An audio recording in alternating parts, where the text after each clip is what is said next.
नमस्कार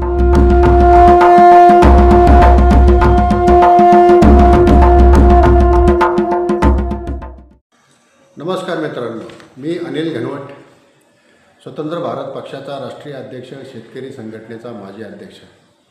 मागील एका व्हिडिओमध्ये मी जर आपण अमेरिकेतून मका आयात केली तर भारताच्या शेतीवरती काय परिणाम होतील. मक्याचे तर भाव पडणारच, परंतु त्याचबरोबर सोयाबीनचे सुद्धा भाव पडतील याबद्दल मी आपल्याला थोडक्यात माहिती दिली होती. परंतु या संकटातून मार्ग काढायचा असेल तर काय केलं पाहिजे नेमकं. विजय सरडाना म्हणून एक टेक्नो लिगल एक्सपर्ट आहेत, फूड एक्सपर्ट आहेत, यांनी एक अतिशय चांगलं मत मांडलेलं आहे आणि तेच मी आपल्यापुढे आता इथे सांगायचा प्रयत्न करतो आहे. तर याच्या अगोदर थोडीशी आपण पार्श्वभूमी पाहायला पाहिजे की भारतामध्ये मक्याचं उत्पादन किती, इथेनॉलसाठी किती मका लागेल, अमेरिकेचं उत्पादन किती. त्यांनी जर आपल्याकडं त्यांचा माल 10% जरी पाठवला तरी आपल्याकडं किती मका होईल आणि त्याच्यातनं पुढे काय परिणाम होतील याच्याबद्दल आज मी माहिती आपल्याला थोडक्यात देणार आहेत. भारतामध्ये मक्याचं एकूण उत्पादन साधारण 42 मिलियन टन आहे आणि आपल्याला सरकारने हा जो E20 कार्यक्रम सुरू केला आहे, पेट्रोलमध्ये 20% इथेनॉल मिसळायचा ते आपण आता मोहीम सुरू केलेली आहे, मिशन E20. तर ही जर पूर्तता करायचं असेल तर आपल्याला इथेनॉल किती लागणार आहे, तर 10 billion ton, 10 billion litre ethanol आपल्याला याची गरज आहे. आणि हे जर आपण करायचं म्हटलं तर आपल्याकडे त्यासाठी लागणारा मका ऑलरेडी आहे. म्हणजे याच्यासाठी लागणारा आपल्याला जवळपास 25 मिलियन टन मका इथेनॉलसाठी आपला जाणार आहे आणि बाकीचा शिल्लक राहणार आहे. अमेरिकेचा आपल्यावरती दबाव आहे की भारताने त्यांच्याकडनं मका जो GMचा मका आहे तो आपण आयात करावा असा आपल्यावरती दबाव आहे, बोलणी सुरू आहेत आणि भारताच्या सुद्धा अनेक अडचणी या टेरिफ वाढल्यामुळं तयार झालेल्या आहेत. तर याच्यात कुठेतरी तडजोड करायची म्हणून जर मका आयात करण्याचा निर्णय घेतला तर मोठं संकट आपल्या भारतातील शेतकऱ्यांवरती येणार आहे. अमेरिकेमध्ये दर साल जवळजवळ 337 मिलियन टन मका तयार होतो. 337 मिलियन टन, आपल्याकडे होतो 42 मिलियन टन. आणि याच्यापैकी 10% जरी मका अमेरिकेने भारताला पाठवला तरी आपल्याला 37 मिलियन टन मका आयात करावा लागेल.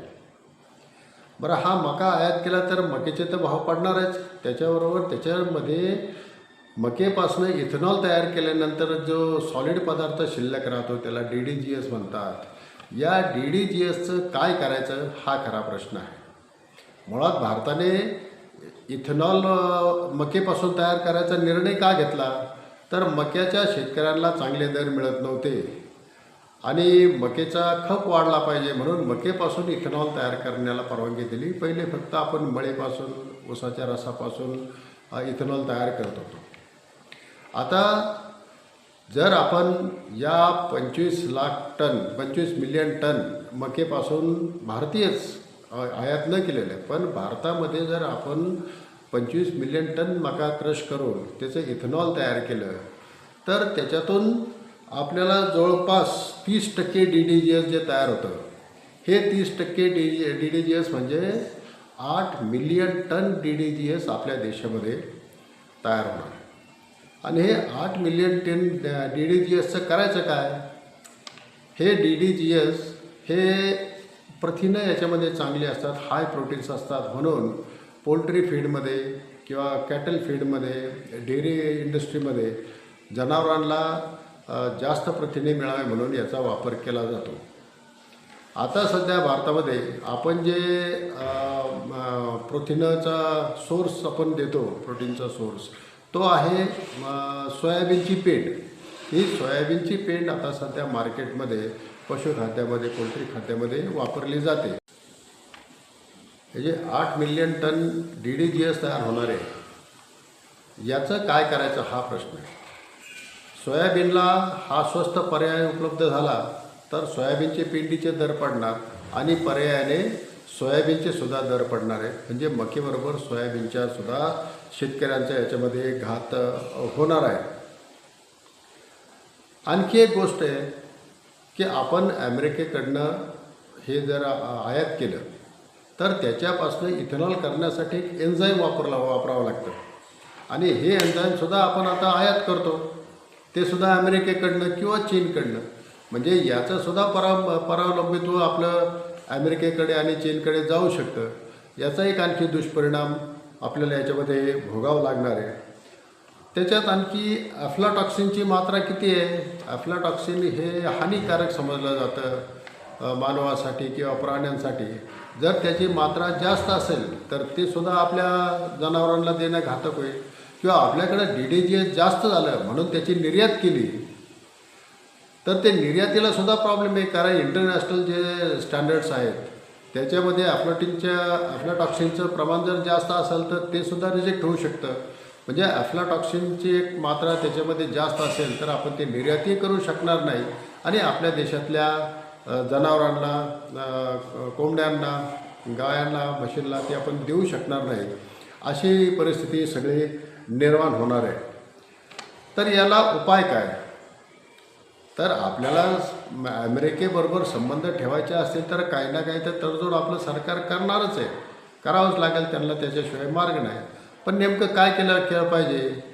डायरेक्ट मका आयात केली तर हे सगळे दुष्परिणाम आहेत आणि मका आणि सोयाबीनच्या शेतकऱ्यांचं मोठं नुकसान होणार आहे.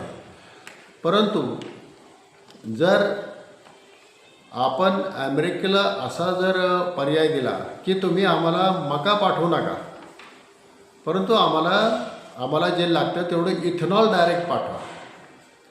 इथेनॉल जर त्यांनी आपल्याला डायरेक्ट पाठवलं तर त्याच्यामध्ये पुन्हा त्याचा क्रशिंगचा खर्च आहे किंवा ते एन्झाईम आपल्याला घ्यावं लागणार आहे ते, आणि त्याच्यापासून तयार होणारं जे DDGS आहे हे कुठं विकायचं, त्याचं काय करायचं हा प्रश्नही आपल्याकडे राहणार नाही.